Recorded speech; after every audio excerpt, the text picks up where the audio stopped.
ಈ ಸಾರಿ ಹೊಸ ವರ್ಷಕ್ಕೆ ಮೈದಾ ಹಿಟ್ಟು, ಸಕ್ಕರೆ, ಬೆಲ್ಲ ಇದ್ಯಾವುದನ್ನು ಉಪಯೋಗಿಸ್ತೇನೆ ಹೆಲ್ದಿ ಆಗಿರುವಂತ ಪರ್ಫೆಕ್ಟ್ ಕೇಕ್ನ ಅದು ಕೂಡ ಕುಕ್ಕರ್ನಲ್ಲಿ ಹೇಗೆ ಮಾಡೋದಂತ ನೋಡೋಣ. ನಾನಿಲ್ಲಿ ಕೇಕ್ ಮಾಡೋದಕ್ಕೂ 3 ಗಂಟೆ ಮುಂಚಿತವಾಗ್ಲೇನೆ ಈ ರೀತಿ ಒಂದು ಬೌಲಲ್ಲಿ ಅರ್ಧ ಕಪ್ ಅಷ್ಟು ಕಾಯಿಸಿ ಆರಿಸಿರುವಂಥದ್ದು ನಾರ್ಮಲ್ ಟೆಂಪ್ರೇಚರ್ ಇರುವಂತ ಹಾಲನ್ನ ಹಾಕಿದ್ದೀನಿ.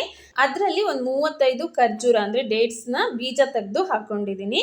30-35 ಸಾಕಾಗುತ್ತೆ. ನಿಮ್ಗೆ ಸ್ವಲ್ಪ ಜಾಸ್ತಿ ಟೇಸ್ಟ್ ಬೇಕು ಅಂದ್ರೆ ಇನ್ನು ಜಾಸ್ತಿ ಹಾಕೋಬಹುದು. 3 ಅವರ್ಸ್ ಆದ್ಮೇಲೆ ಈ ರೀತಿ ಕೇಕ್ ಟಿನ್ಗೆ ಸ್ವಲ್ಪ ಎಣ್ಣೆ ಹಚ್ಕೊಂಡು ಅದ್ರ ಮೇಲ್ಗಡೆ ಒಂದು ಬಟರ್ ಪೇಪರ್ನ ಹಾಕೊಳ್ತಾ ಇದ್ದೀನಿ. ಈ ತರ ಬಟರ್ ಪೇಪರ್ ಇಲ್ಲ ಅಂದ್ರೆ ನೀವು ನಾರ್ಮಲ್ ವೈಟ್ ಪೇಪರ್ನ ಉಪಯೋಗಿಸ್ಕೋಬಹುದು. ಆದ್ರೆ ಅದು ಕೆಲವೊಂದ್ಸರಿ ಕೇಕ್ಗೂ ಕೂಡ ಹತ್ಕೊಳ್ಳೋ ಚಾನ್ಸಸ್ ಇರುತ್ತೆ. ಸೊ ಬೆಟರ್ ಅಂದ್ರೆ ಇದ್ರ ಮೇಲ್ಗಡೆ ಗೋಧಿ ಹಿಟ್ಟನ್ನ ಉದುರಿಸ್ಕೊಂಡು ಡಸ್ಟಿಂಗ್ ಮಾಡ್ಕೊಂಡ್ರೆ ತುಂಬಾನೇ ಚೆನ್ನಾಗಿ ಬರುತ್ತೆ. ಈಗ ಇನ್ನೊಂದು ಬೌಲಲ್ಲಿ ನಾನು 1 ಕಪ್ ಅಷ್ಟು ಗೋಧಿ ಹಿಟ್ಟನ್ನ ಹಾಕೊಂಡಿದ್ದೀನಿ. ಹಾಗೆ 1 ಟೇಬಲ್ ಸ್ಪೂನ್ ಅಷ್ಟು ಬೇಕಿಂಗ್ ಪೌಡರು, ಅರ್ಧ ಟೇಬಲ್ ಸ್ಪೂನ್ ಅಷ್ಟು ಬೇಕಿಂಗ್ ಸೋಡಾನ ಹಾಕೊಂಡಿದ್ದೀನಿ. ಇದೆರಡು ಕೂಡ ಬೇರೆ ಬೇರೆನೆ. ಬೇಕಿಂಗ್ ಸೋಡಾ ಅಂದ್ರೆ ನಾರ್ಮಲ್ ನಾವು ಅಡುಗೆಗೆ ಉಪಯೋಗಿಸ್ತೀವಲ್ವಾ ಅದು. ಬೇಕಿಂಗ್ ಪೌಡರ್ ಅಂದ್ರೆ ಕೇಕ್ ಮಾಡೋದಕ್ಕೆ ಅಂತಾನೆ ಉಪಯೋಗಿಸುವಂಥದ್ದು. ಈ ಮೂರನ್ನು ಕೂಡ ಜಲ್ದಿ ಹಿಡ್ಕೊಂಡು ಇದನ್ನ ಕಲ್ಸ್ಕೊಳ್ಳೋದಕ್ಕಿಂತ ಮುಂಚೆನೆ ಒಂದು ಸ್ವಲ್ಪ ಅಗಲ ಇರುವಂತ ಕುಕ್ಕರ್ ತಳದಲ್ಲಿ ಪುಡಿ ಉಪ್ಪನ್ನ ಹಾಕಿದ್ದೀನಿ. ಅದಾದ್ಮೇಲೆ ಸ್ಟ್ಯಾಂಡನ್ನ ಇಟ್ಟು ಈ ಟಿನ್ ಅದಕ್ಕೆ ಕರೆಕ್ಟ್ ಆಗುತ್ತೋ ಇಲ್ವೋ ಅಂತ ಚೆಕ್ ಮಾಡ್ತಾ ಇದ್ದೀನಿ.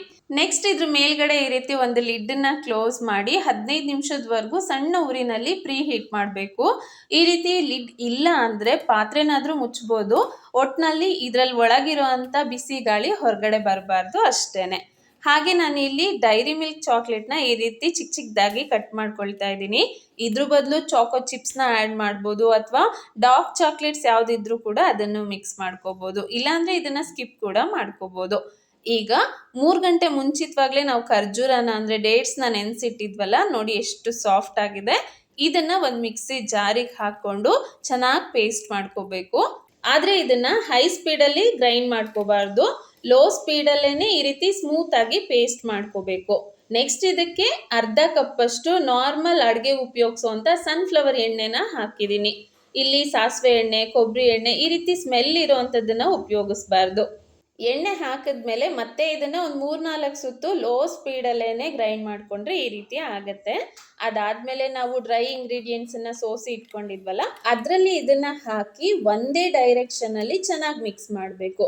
ಹಾಗಂತ ಓವರ್ ಮಿಕ್ಸಿಂಗ್ ಮಾಡಿದ್ರು ಕೂಡ ಕೇಕ್ ಚೆನ್ನಾಗಿ ಬರಲ್ಲ. ನಾರ್ಮಲ್ ಆಗಿ ಗಂಟುಗಳು ಒಡೆಯೋವರೆಗೂ ಮಾತ್ರ ಇದನ್ನ ಮಿಕ್ಸ್ ಮಾಡ್ಕೊಳ್ಳಿ. ನೋಡಿ ಈಗ ಪರ್ಫೆಕ್ಟ್ ಆಗಿ ಇದು ರೆಡಿ ಆಗಿದೆ. ಇಷ್ಟಾದ್ರೆ ಸಾಕು. ಈ ರೀತಿ ಫ್ಲೋಯಿಂಗ್ ಕನ್ಸಿಸ್ಟೆನ್ಸಿ ಇರಬೇಕು. ಸೊ ಈಗ ಇದಕ್ಕೆ ಒಂದು ಸ್ವಲ್ಪ ಉಪ್ಪನ್ನ ಹಾಕಿದ್ದೀನಿ. ಹಾಗೆ ಒಂದು ಅರ್ಧ ಚಮಚದಷ್ಟು ಚಕ್ಕೆ ಪುಡಿನ ಹಾಕಿದ್ದೀನಿ. ಇದ್ರ ಬದಲು ನಿಮ್ಮ ಮನೆಯಲ್ಲಿ ಎಸೆನ್ಸ್ಗಳಿದ್ರೆ ಯಾವುದಾದ್ರೂ ಒಂದು ಚಮಚದಷ್ಟು ಹಾಕಿದ್ರೆ ಆಯಿತು. ಇದು ಹೆಲ್ದಿ ಕೇಕ್ ರೆಸಿಪಿ ಆಗಿರೋದ್ರಿಂದ ನಾನು ಚಕ್ಕೆ ಪುಡಿನ ಯೂಸ್ ಮಾಡಿದ್ದೀನಿ. ಕೇಕ್ ಫ್ಲೇವರ್ ಅಂತೂ ತುಂಬಾನೇ ಚೆನ್ನಾಗಿ ಬರುತ್ತೆ ಇದರಿಂದ. ಇದ್ರ ಜೊತೆಗೆ ಸ್ವಲ್ಪ ವಾಲ್ನಟ್ಟು ಹಾಗೆ ಕಟ್ ಮಾಡಿರೋಂಥ ಚಾಕ್ಲೇಟ್ನ ಹಾಕಿ ಮತ್ತೆ ಒಂದೇ ಡೈರೆಕ್ಷನ್ ಅಲ್ಲಿ ಇದನ್ನ ಚೆನ್ನಾಗಿ ಮಿಕ್ಸ್ ಮಾಡ್ಕೊಂಡಿದ್ದೀನಿ. ಈ ಕೇಕ್ ಬ್ಯಾಟರು ಈ ರೀತಿ ಫ್ಲೋಯಿಂಗ್ ಕನ್ಸಿಸ್ಟೆನ್ಸಿಯಲ್ಲಿ ಇರಬೇಕು. ಫ್ಲೋಯಿಂಗ್ ಕನ್ಸಿಸ್ಟೆನ್ಸಿ ಅಂದ್ರೆ ಏನು ಅನ್ನೋದು ಈ ಟಿನ್ಗೆ ಹಾಕ್ತಾ ಇರುವಾಗ ಗೊತ್ತಾಗತ್ತೆ ನೋಡಿ. ಇಲ್ಲಿ ಹಾಕ್ತಾ ಇರುವಾಗ ಹೇಗೆ ಎಳೆ ಎಳೆಯಾಗಿ ಬರ್ತಾ ಇದೆ ಅಲ್ವಾ, ಈ ರೀತಿ ಬರ್ತಾ ಇದೆ ಅಂದ್ರೆ ಇದು ಪರ್ಫೆಕ್ಟ್ ಆಗಿದೆ ಅಂತ ಹೇಳಿ. ನೆಕ್ಸ್ಟ್ ಈ ಟಿನ್ಗೆ ಹಾಕಿದ್ಮೇಲೆ ನೀಟಾಗಿ ಒಂದು ಸ್ಪ್ಯಾಚುಲನ್ನ ತಗೊಂಡು ಈ ರೀತಿ ಚೆನ್ನಾಗಿ ಸ್ಪ್ರೆಡ್ ಮಾಡಿ ಅಥವಾ ಈ ರೀತಿ ಟ್ಯಾಪ್ ಮಾಡಿದ್ರು ಕೂಡ ನಡೆಯುತ್ತೆ. ನೆಕ್ಸ್ಟ್ ಇದಕ್ಕೆ ಸ್ವಲ್ಪ ಮೇಲ್ಗಡೆ ಡೆಕೋರೇಷನ್ಗೆ ಅಂತ ಹೇಳಿ ವಾಲ್ನಟ್ಟು ಹಾಗೆ ಕಟ್ ಮಾಡಿರೋಂಥ ಚಾಕ್ಲೇಟು ಮತ್ತೆ ಚೆರಿನ ಹಾಕಿ ಈ ರೀತಿ ಡಿಸೈನ್ ಮಾಡಿದ್ದೀನಿ. ಈಗ ಬನ್ನಿ ಇದನ್ನ ಬೇಕ್ ಮಾಡೋಣ.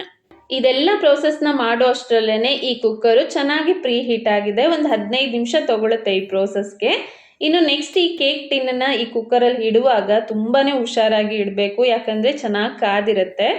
ಈ ಕೇಕ್ ಟಿನ್ನ ಇದರಲ್ಲಿ ಇಟ್ಟು ಮೇಲ್ಗಡೆ ಒಂದು ಲಿಡ್ನ ಕ್ಲೋಸ್ ಮಾಡಿ ಈ ರೀತಿ ಸ್ವಲ್ಪ ಹೆವಿ ಆಗಿರೋದನ್ನ ಏನಾದರೂ ಇಡಬೇಕು, ಯಾಕೆಂದ್ರೆ ಅದರಲ್ಲಿರುವಂಥ ಬಿಸಿ ಗಾಳಿ ಹೊರಗಡೆ ಬರಬಾರ್ದು. 45 ನಿಮಿಷದವರೆಗೂ ಇದನ್ನ ಟಚ್ ಕೂಡ ಮಾಡಬಾರ್ದು.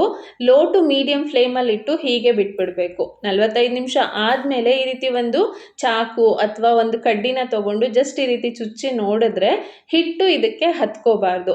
ಇದು ಇನ್ನೂ ಕೂಡ ಸ್ವಲ್ಪ ಬೇಯಬೇಕು. ಹಾಗಾಗಿ ಮತ್ತೆ ಒಂದು 15 ನಿಮಿಷ ಇದನ್ನ ಅದೇ ಪ್ರೋಸೆಸ್ಸಲ್ಲೇ ಬೇಯೋದಕ್ಕೆ ಇಟ್ಟಿದ್ದೀನಿ ಲೋ ಟು ಮೀಡಿಯಂ ಫ್ಲೇಮಲ್ಲಿ. ಮತ್ತೆ 15 ನಿಮಿಷ ಆದಮೇಲೆ ಇದನ್ನ ಚೆಕ್ ಮಾಡಿ ನೋಡ್ತಾ ಇದ್ದೀನಿ. ಈಗ ಇದು ಪರ್ಫೆಕ್ಟ್ ಆಗಿ ರೆಡಿ ಆಗಿದೆ. ಚಾಕುಯಿಂದನಾದ್ರೂ ಚೆಕ್ ಮಾಡ್ಬೋದು ಅಥವಾ ಈ ರೀತಿ ಒಂದು ಟೂತ್ ಪಿಕ್ ಇಂದ ಕೇಕ್ನ ಮಧ್ಯಭಾಗದಲ್ಲಿ ಚೆಕ್ ಮಾಡಬೇಕು. ಆವಾಗ ಕರೆಕ್ಟಾಗಿ ಗೊತ್ತಾಗುತ್ತೆ. ಏನು ಕೂಡ ಹತ್ತಿಲ್ಲ ಅಂದರೆ ಇದು ಪರ್ಫೆಕ್ಟಾಗಿ ರೆಡಿ ಆಗಿರುತ್ತೆ ಅಂತ. ಇದನ್ನು ತೆಗೆದು ಹೊರಗಡೆ ಇಟ್ಟು ಒಂದು 2 ಗಂಟೆವರೆಗೂ ಇದನ್ನು ತಣ್ಣಗಾಗೋದಕ್ಕೆ ಬಿಟ್ಬಿಡಬೇಕು.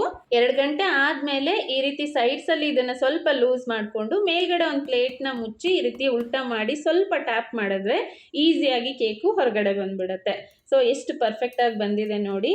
ಈ ಬಟರ್ ಪೇಪರ್ ಕೂಡ ಈ ಕೇಕ್ಗೆ ಹತ್ಕೊಂಡಿಲ್ಲ, ಅಷ್ಟು ಚೆನ್ನಾಗಿ ಇದು ಬೇಕಾಗಿದೆ. ಹಾಗೇನೆ ಕೇಕ್ ಕೂಡ ತುಂಬಾನೇ ಸ್ಪಾಂಜಿಯಾಗಿ ಬಂದಿದೆ. ಇನ್ನು ಡೆಕೋರೇಷನ್ ಮಾಡಿರೋದು ಕೂಡ ಅಷ್ಟೇ ಚೆನ್ನಾಗಿ ಕಾಣಿಸ್ತಾ ಇದೆ. ಈ ನ್ಯೂ ಇಯರ್ಗೆ ಇದು ಬೆಸ್ಟ್ ಕೇಕ್ ಅಂತಾನೆ ಹೇಳ್ಬೋದು. ಈ ಹೆಲ್ದಿ ಕೇಕ್ನ ನೀವು ಕೂಡ ಟ್ರೈ ಮಾಡಿ ರುಚಿ ಹೇಗೆ ಬಂತು ಅಂತ ಹೇಳಿ ನನಗೆ ಕಮೆಂಟ್ ಮಾಡಿ. ಇನ್ನು ಈ ವಿಡಿಯೋನ ನಿಮ್ಮ ಫ್ರೆಂಡ್ಸ್ ಮತ್ತು ಫ್ಯಾಮಿಲಿ ಮೆಂಬರ್ಸ್ ಜೊತೆ ಕೂಡ ಶೇರ್ ಮಾಡಿ. ವಿಡಿಯೋ ಇಷ್ಟ ಆದರೆ ಲೈಕ್ ಮಾಡಿ, ಹಾಗೆ ಫಸ್ಟ್ ಟೈಮ್ ನೋಡ್ತಾ ಇದ್ರೆ ಸಬ್ಸ್ಕ್ರೈಬ್ ಮಾಡ್ಕೊಳ್ಳಿ. Thank you.